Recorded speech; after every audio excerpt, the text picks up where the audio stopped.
Halo, selamat datang. Kalau kita ngomongin sekolah yang hebat, apa sih yang pertama kali muncul di benak Anda? Pasti guru yang berkualitas ya kan?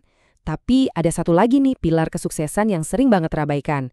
Nah, di sini kita akan kupas tuntas pilar tersebut, manajemen sarana dan prasarana. Dan kita akan lihat kenapa justru perencanaan di area ini jadi kunci dari segalanya. Coba deh kita pikirkan bareng-bareng. Apa sih yang bikin sebuah sekolah itu jadi hebat? Tentu, guru yang mumpuni dan kurikulum yang solid itu wajib. Tapi ada satu mitra yang bekerja dalam senyap, yang perannya krusial banget, lingkungan fisiknya. Betul, fasilitas dan infrastruktur. Inilah fondasi yang menopang semua kegiatan belajar mengajar. Oke, ini dia peta perjalanan kita hari ini. Kita mulai dari yang paling dasar, yaitu definisi sarana dan prasarana. Lalu, kita lanjut ke siklus hidup manajemen aset sekolah. Nah, yang paling penting, kita akan fokus mendalam ke proses perencanaan. Setelah itu, kita lihat bagaimana rencana diubah jadi kenyataan. Dan terakhir, gimana cara merawat aset-aset itu supaya awet. Oke, kita langsung masuk ke bagian pertama. Biar pemahaman kita sama, kita harus mulai dari akarnya dulu. Sebenarnya, apa sih bedanya sarana dan prasarana pendidikan itu? Pertama, ada sarana. Anggap saja sarana ini adalah semua perkakas atau alat-alat yang dipakai langsung dalam proses belajar. Buku teks yang kita baca, komputer yang kita pakai buat ngetik, peralatan di lab, bahkan meja dan kursi yang kita duduki. Ini semua adalah instrumen yang membuat pembelajaran terjadi. Nah, yang kedua ada prasarana. Kalau tadi sarana itu ibarat perkakasnya, maka prasarana ini adalah wadah atau rumahnya. Ini adalah fasilitas-fasilitas utama yang menunjang pendidikan.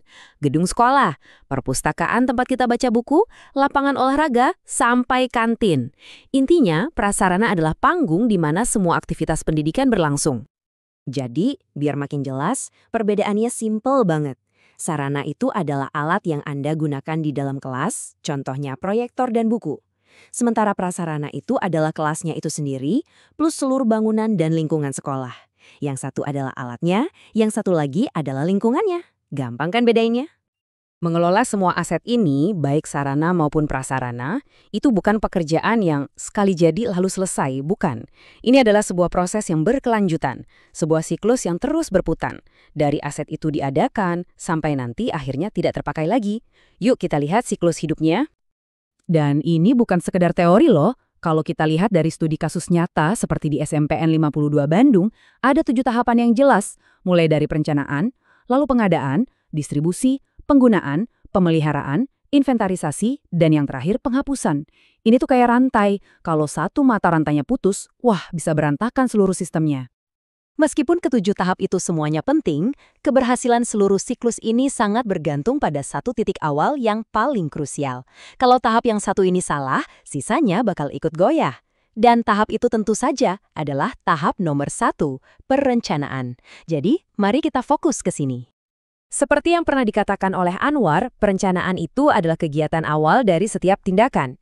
Analogi sederhananya begini, ini tuh seperti membuat blueprint atau cetak biru sebelum membangun rumah. Nggak mungkin kan kita bangun rumah tanpa dana yang jelas? Nah, begitu juga dengan fasilitas sekolah. Perencanaan adalah blueprintnya. Nah, yang menarik adalah gimana caranya mengubah keinginan menjadi sebuah kebutuhan yang terukur.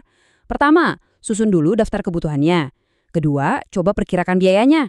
Ketiga, dan ini penting banget, tetapkan skala prioritas, mana yang paling mendesak. Baru deh dari situ semua, kita bisa menyusun rencana pengadaan yang benar-benar solid. Biar lebih konkret, coba lihat contoh tabel analisis kebutuhan ini.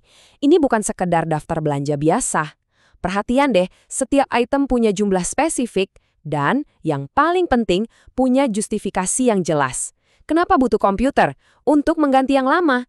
Kenapa butuh buku? Karena sesuai jumlah siswa baru.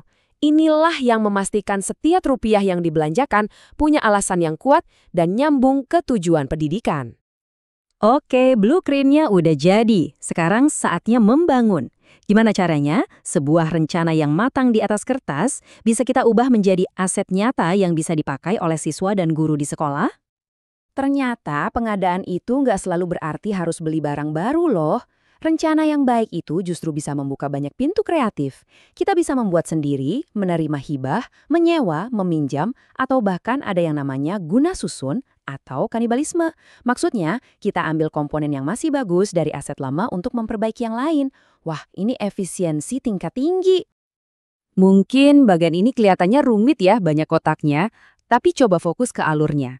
Proses yang sistematis seperti ini adalah senjata utama untuk memastikan transparansi dan akuntabilitas.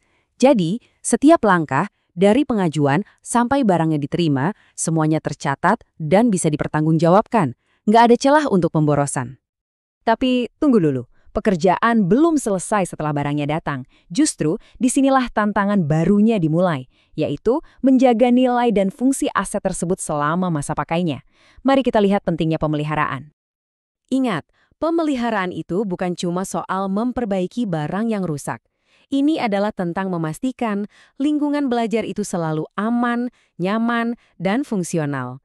Fasilitas yang terawat itu dampaknya langsung ke manusianya, yaitu semangat dan kenyamanan siswa serta guru saat belajar. Di akhir siklus hidup aset, ada dua hal penting, inventarisasi dan penghapusan. Inventarisasi itu penting biar sekolah tahu persis mereka punya apa saja. Sementara penghapusan itu untuk menyingkirkan aset yang sudah usang biar nggak menu-menuhin tempat. Dan tahu nggak, kedua proses ini jadi jauh lebih gampang kalau dari awal perencanaannya udah jelas. Jadi, kita kembali ke pertanyaan mendasar di awal. Ternyata, merencanakan sarana dan prasarana itu bukan sekedar tugas administratif soal beli barang. Ini adalah sebuah tindakan strategis untuk merencanakan masa depan, untuk memastikan setiap siswa punya lingkungan terbaik untuk tumbuh dan berkembang. Jadi, pertanyaannya untuk kita renungkan, bagaimana sekolah Anda merencanakan masa depan para siswanya?